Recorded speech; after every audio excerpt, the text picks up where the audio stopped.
Isipin mo, na halos 30 years kang nabubuhay sa kumpletong nag-iisa, naniniwalang patuloy pa rin ang digmaan na matagal nang natapos. Ito ang kamangha-manghang tunay na kwento ni Hiro Onoda, isang taong tumangging maniwala na tapos na ang World War II. Halika, at tuklasin natin ang hindi kapani-paniwalang kwento ng sundalong hindi alam na tapos na ang digmaan. Ang World War II ay isa sa mga pinakamapaminsalang digmaan sa kasaysayan ng tao na tumagal mula 1939 hanggang 1945. Ang mga bansa sa buong mundo ay nasangkot sa labanan kung saan milyon-milyong sundalo at sibilyan ang nawalan ng buhay. Ang digmaan ay opisyal na nagtapos noong Setyembre 2, 1945 nang sumuko ang Japan matapos ang pagbomba sa Hiroshima at Nagasaki. Ngunit sa gitna ng kaguluhan ng digmaan, hindi lahat ay nakatanggap ng balita na tapos na ang labanan. Isa sa mga taong ito ay si Hiro Onoda, isang opisyal ng intelihensya ng Hapon na nakaistasyon sa malayong isla ng Lubang sa Pilipinas. Si Hiro Onoda ay ipinanganak noong March 19, 1922 sa Kainan, Wakayama Prefecture, Japan. Mula sa murang edad, kilala siya sa kanyang matatag na kalooban at determinasyon. Nang siya ay lumaki, sumali siya sa Japanese Imperial Army at sinanay bilang isang intelligence officer. Noong 1944, sa kasagsagan ng World War II, ipinadala si Onoda sa isla ng Lubang sa Pilipinas na may mahalagang misyon. Ang mga utos kay Onoda ay malinaw: magsagawa ng gerilyang pakikidigma, mangalap ng impormasyon, at higit sa lahat, huwag sumuko. Siya ay dapat patuloy na lumaban hanggang dumating ang mga reinforcements o hanggang makatanggap siya ng utos mula sa kanyang mga nakatataas na itigil ang laban. Lubos na sineryoso ni Onoda ang mga utos na ito, buong pusong handang isagawa ang kanyang misyon, anuman ang mangyari. Noong August 1945, ang digmaan ay nagdulot ng matinding pinsala sa Japan. Ang mga pagbomba ay nagdulot ng hindi maisip na pagkawasak, at ang bansa ay napilitang sumuko. Gayunpaman, si Onoda, na nakaistasyon sa malalim na kagubatan ng Lubang sa Pilipinas, ay nanatiling walang kaalam-alam sa mga pangyayaring ito. Patuloy siyang naniniwala na ang digmaan ay nagpapatuloy at ang kanyang misyon ay patuloy pa rin. Sa kabila ng maraming pagtatangka ng mga allies na ipaalam sa mga sundalong Hapones sa malalayong lugar, natapos na ang digmaan, si Onoda at ang kanyang mga kasama ay hindi naniwala sa mga mensaheng ito at itinuring itong propaganda ng kalaban. Naniniwala silang hindi kailanman susuko ang Japan at ang kanilang utos na lumaban hanggang kamatayan ay nananatiling buhay.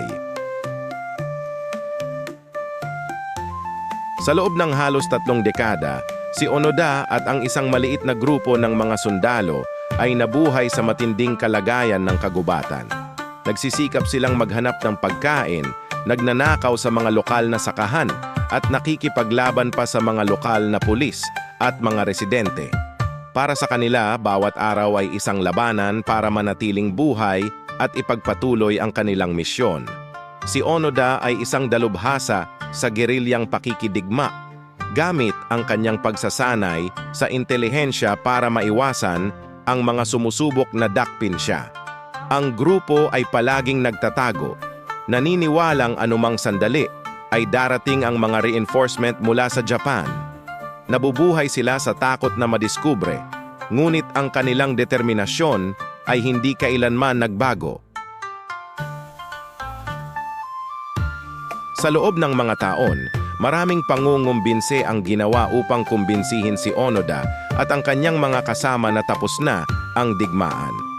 Nagbagsak ng mga leaflet mula sa eroplano, may mga loudspeaker na nag-broadcast ng mga mensahe, at maging mga liham mula sa kanilang mga pamilya ay dinala sa kanila. Ngunit si Onoda ay kumbinsido na ito ay isang panlilinlang lamang ng kalaban para palabasin sila. Para kay Onoda, ang mga mensaheng ito ay lalo pang nagpatibay sa kanyang paniniwala na sinusubukan siyang lokohin ng mga allies. Siya ay inutusan na huwag sumuko at determinadong sundin ang mga utos na iyon hanggang sa huli. Habang lumilipas ang mga taon, ang mga kasama ni Onoda ay sumuko, nahuli, o namatay sa mga labanan. Noong 1972, halos 30 years nang natapos ang digmaan, si Onoda na lamang ang natitirang buhay. Mag-isa at nag-iisa, patuloy niyang isinagawa ang kanyang misyon, tumatangging maniwala na iniwan na siya ng kanyang bansa. Ang kalungkutan at pag-iisa ay tiyak na napakabigat, ngunit ang determinasyon ni Onoda ay hindi kailanman nagbago. Siya ay isang taong pinapatakbo ng tungkulin at karangalan, kumbinsidong ang kanyang sakripisyo ay kinakailangan para sa kapakanan ng Japan. Noong 1974, isang batang Hapones na explorer na nagngangalang Norio Suzuki ang naghanap upang matagpuan ang tatlong bagay, isang panda, ang Abominable Snowman, at si Hiro Onoda. Sa kakatuwang pagkakataon, natagpuan ni Suzuki si Onoda matapos lamang ang 4 na araw ng paghahanap. Nang sabihin ni Suzuki kay Onoda na natapos na ang digmaan, halos 30 taon na ang nakalipas, si Onoda ay nagduda. Tumanggi siyang maniwala hanggat hindi niya natatanggap ang direktang utos mula sa kanyang nakatataas na opisyal.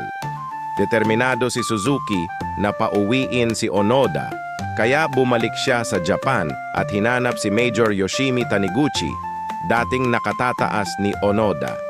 Dinala si Taniguchi sa isla ng Lubang sa Pilipinas, kung saan opisyal niyang pinawalang bisa ang utos ni Onoda at inutusan siyang itigil ang laban. Sa wakas, napagtanto ni Onoda na nooy nasa kanyang edad 50 years old na natapos na nga ang digmaan. Noong March 9, 1974, lumabas si Hiro Onoda mula sa kagubatan, suot pa rin ang kanyang luma ngunit malinis na uniforme at dala-dala ang kanyang rifle. Opisyal siyang sumuko sa mga autoridad ng Pilipinas at bumalik sa Japan, kung saan siya sinalubong bilang isang bayani at isang simbolo ng mga trahedyang dulot ng digmaan. Ang kwento ni Onoda ay gumising sa buong mundo. Naglathala siya ng memoir na pinamagatang No Surrender, My 30-Year War, kung saan ikinuwento niya ang kanyang mga karanasan at ang walang sawang pag-iisip ng tungkulin na nagpanatili sa kanya. Ang kanyang kwento ay isang paalala ng sakripisyo ng tao sa digmaan at ang mga hakbang na gagawin ng tao kapag naniniwala sa isang layunin. Ang kwento ni Hiro Onoda ay isa ng dedikasyon, tiyaga at kapangyarihan ng paniniwala. Sa loob ng halos 30 years, nabuhay siya ng isang buhay ng pag-iisa, pinapatakbo ng kanyang tungkulin bilang isang sundalo. Ang kanyang kwento ay isang mahalagang paalala ng nagtatagal na epekto ng digmaan at ang kahalagahan ng pagkakaunawaan at komunikasyon sa isang mundong hati sa pamamagitan ng kaguluhan. Salamat sa pagsama sa amin sa kwento ni Hiro Onoda, ang sundalo na patuloy na lumaban kahit tapos na ang digmaan. Kung naibigan ninyo ang video na ito, huwag kalimutang mag-like, mag-komento at mag-subscribe para sa mas marami pang mga hindi kapani-paniwalang kwento tulad nito. Hanggang sa susunod na video, alalahanin natin ang mga aral ng nakaraan at patuloy na maglakbay sa landas ng kaalaman.